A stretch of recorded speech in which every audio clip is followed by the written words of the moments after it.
spent 12 years perfecting every single stitch and handed my designs off to a manufacturer.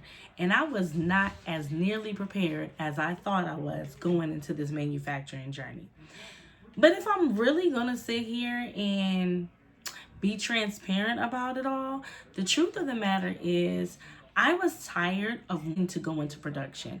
I was tired of dreaming about going into manufacturing. And I just said, you know what? I'm going to say it. I'm going to just put it out there in the atmosphere. And I knew once I spoke it out of my mouth, I had to hold myself accountable. I had to then not say it to my audience. They'd be like, girl, you've been talking about going into manufacturing for 5, 10, 15 years now, and you ain't done it yet. That was not going to be me. So I knew that once I said it, I really had to be about it and do something about it. And so even though I didn't know every single thing I needed to do, even though I didn't really know what I was doing, and I said I was going to do it scared, I said, I'm just going to jump. I'm just going to jump. I'm just going to make the leap and make it happen and do it. And I'm going to figure it out along the way. I'm going to study. I'm going to research. I'm going to do what I can. But I'm going to figure it out along the way. And that's exactly what I did. But with that, there are some things that looking back, hindsight 2020, I wish I would have done differently. And I'm going to share those with you here today. Now, when I went into manufacturing, business has slowed down, and it really slowed down because of the economy and a lot of different things that were going on. One of the things that I relied on heavily where I made money was going out to different markets and vendor events and different things like that. There is a point in time where I was doing a different event every single weekend, and that was really burning me out. And so even in that, doing all the different events, things started slowing down. People weren't buying as much. And because my bags were expensive, and they're not just like $50, $60, $75 bags, people were like, oh, I really love this. I'll come back to it. I'll follow you online. I'll sign up for your mailing list, different things like that. But they weren't throwing the money out like they had before in years past. So I had to work a little harder to turn people into the customer than what I was used to doing before, right? So leading up to that, I really had to pivot making money. I went back to work. And even in going back to work, I slowed down even making bags. I slowed down a lot of the things that I was doing for the business. So when I did have the money, I was like, listen, I'm going to get a sample made. I only got one sample made. I knew the color that I wanted, and I went forward with that. Now, what I would have done differently is not quit making bags, and instead of getting one sample color made, I would have got all of the sample colors made. I would have got all 3 of them made. And the reason why I would get all 3 of them made is because looking back on it now, I'm like, all right, the first one that I had made was a teal bag, right? And that was that's the pop color. That was the color that was going to draw people in. But a lot of people don't have the ability to see a bag in a different color without seeing that bag in the different color, if you caught that. So by me doing a teal bag, a lot of people who are like, oh, that's cute and everything, but I want a basic color. I want a black. I want a cognac. I want a tan. I want something that's more of a classic color. Then they're not going to be prone to buy the teal bag, to even keep looking or keep paying attention, because they're like, that's not the color that I want. So had I got all 3 of the colors made as sample bags, I could have promoted all 3. I could have done pre-orders for all 3 of the bags, and people would see what they're actually getting to, and they're like, ooh, they're going to be able to expand their mind and see more of what there is to offer from the brand. So I would have not quit making bags. I would have put more money towards the samples, even though it was like $1,000 some a sample. It was over $1,000 a sample. But it would have been worth it because I probably could have got more pre-orders in the long run. Now, I mentioned not quitting so early. So when I went into manufacturing or started the process, and once I secured the sample and everything, I was like, I'm done. These hands are retired. These hands are I was starting to feel it in my hands. And I used to deal, when I first started making bags, I used to deal with like what felt like arthritis in my hands. But then I think the more and more I used them, it got better throughout the years. But then there would be certain twinges I would get every once in a while. And I was like, So when I got the green light and I was like, oh, this is becoming something, I said, sis is done. I wish that I wouldn't have done that.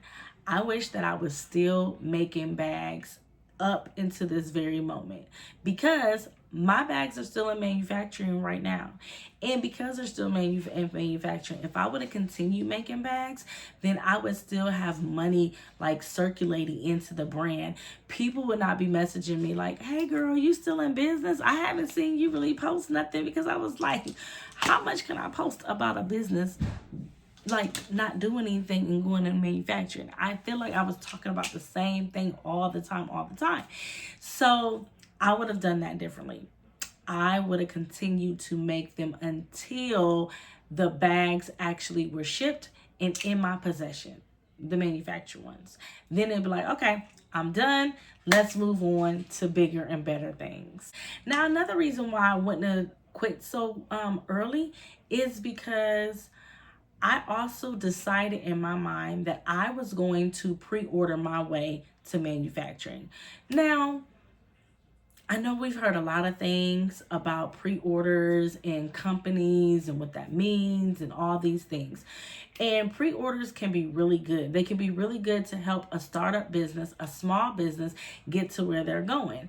But at the same time, whenever there are pre-orders, you are not in control of what is happening. And now these people have committed their money to you and they've given something to you, and they're like, am I going to get a return on my investment?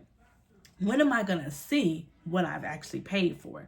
So that can be kind of dangerous if you lose the trust of your customers. The other thing is, when you rely solely on people to pre-order, then you've also, you gotta wait. It's the waiting game. The waiting game of trying to get as many orders as you need. The waiting game of making sure that you have all of that money before you have to pay the manufacturer. And then before the end comes, when you have to pay the rest of your deposits so that you can actually get the product shipped to you. It's just a lot at stake. And I feel like you shouldn't put all of your eggs in one basket. And that's what I did. I wouldn't do that again. Instead, what I would have done, along with not quitting making bags, I would have maybe tried to get to half of the pre-orders, half of what I needed with the pre-orders, and then put the rest of the money that I was making towards from creating bags with these hands, put that money towards the manufacturing process. That way money is constantly coming in. So even if things happen, unexpected expenses, you're paying more for materials than you thought you would, the prices of the materials have went up from when you priced them before. Whenever these things that may catch you off guard, you don't have to worry about it, because you're still making and producing, and you have money coming in and flowing in on the other side. Another thing that I would do is I would definitely videotape the entire series. Now, there are times when I was on the phone with the manufacturer, conversations, emails being sent, text messages being sent, talking about fabrics, talking about this, looking for fabrics, just all of these things. I would have engaged more with my community to show them more of behind the scenes of what the building process really looks like, really showing them what it looks like to go into manufacturing, talk about the emotions that I've been going through of having a product that I love and that I've created, and then giving my designs over to a stranger and saying, recreate this, but recreate it better than I did. And just really being transparent about what the process has been. A lot of times, because there is so much there were so many times where I felt like there was nothing going on. There was nothing to talk about. You know, what do I have to say to the audience? But I could talk about what I was dealing with. I could talk about why it feels like there's nothing going on. I could talk about the emotions of it. I could talk about some of the mistakes that I made, like I'm doing now. There was things that I could have really been talking about and taking people through the journey so that people really feel like they're invested. You know, like the story of that lady where she was telling this long story on TikTok and everything, and she was doing all of these short stories of it, and people were coming back for the next part, the next part, the next part, like really just showing up and just talking about it. And it didn't have to be every single day. I think that's one of the things that I did, is that I just overthought it. You know, I just made it more complicated than it needed to be, and I didn't simplify. And so if I would have just been like, you know what, girl, just record, just talk to the people, just engage with the people, just let them know what's going on, how you're feeling, why there's nothing going on, what you could be doing, what you should have done, what you wish you would have done, what you're gonna do. All of the different things. You know, I could have talked about all of that. And so I really wish that I would have really stuck to the storytelling aspect throughout the entire journey. But other than that, I'm happy. I'm happy with where I am. I can finally see the light at the end of the tunnel. Manufacturing is in progress, and the bags are going to be done by the end of July, no later than the end of July. And we are going to have 30 bags for you guys to buy, to get 3 different colorways. Y'all can either buy 1, 2, or all 3, because this is the first of many. Imagine when this brand blows up and people are going to be like, oh my gosh, I knew that brand back when. I remember when the creator, Giovanna, went into manufacturing, when she stopped making the bags by hand and she went into manufacturing. And I remember I was one of the first ones to buy the manufactured bag. Do you know the resale value on that bag and what that's going to be like one day? Ciao. I'm excited. I am so excited. I'm excited for what's to come. I'm excited that I continue to push even through the frustrations, even when I was like, girl, what are you doing? How long is this going to take? I'm grateful that the people who invested in early, that, you know, they trusted me. They trusted the process, and I communicated. I communicated with them. I would let them know, like, hey, things are still happening. This is what's going on. I'm waiting for this. We're at this point. We finalized this. These, the materials for this have already come through. We're waiting on this. I tried to communicate with them whenever there was something to communicate with them about. But I'm grateful that they stuck with me. They didn't get mad. They didn't get frustrated. They didn't say, oh my gosh, give me my money back. None of that. I am so grateful for all of that, because it took a long time. But when they get them bags, they're going to be excited. I'm excited for them. So if you are thinking about going into the manufacturing journey, if you have a product and you're like, I don't know how to sew, I don't know how to design, and you want to know what to do, if you need help, if you need somebody to guide you, if you need a consultant, please reach out to me. Let me know. If you have questions, leave them down in the chat. And don't forget to subscribe, and hit that notification button so that you never miss another video that I post. Until next time.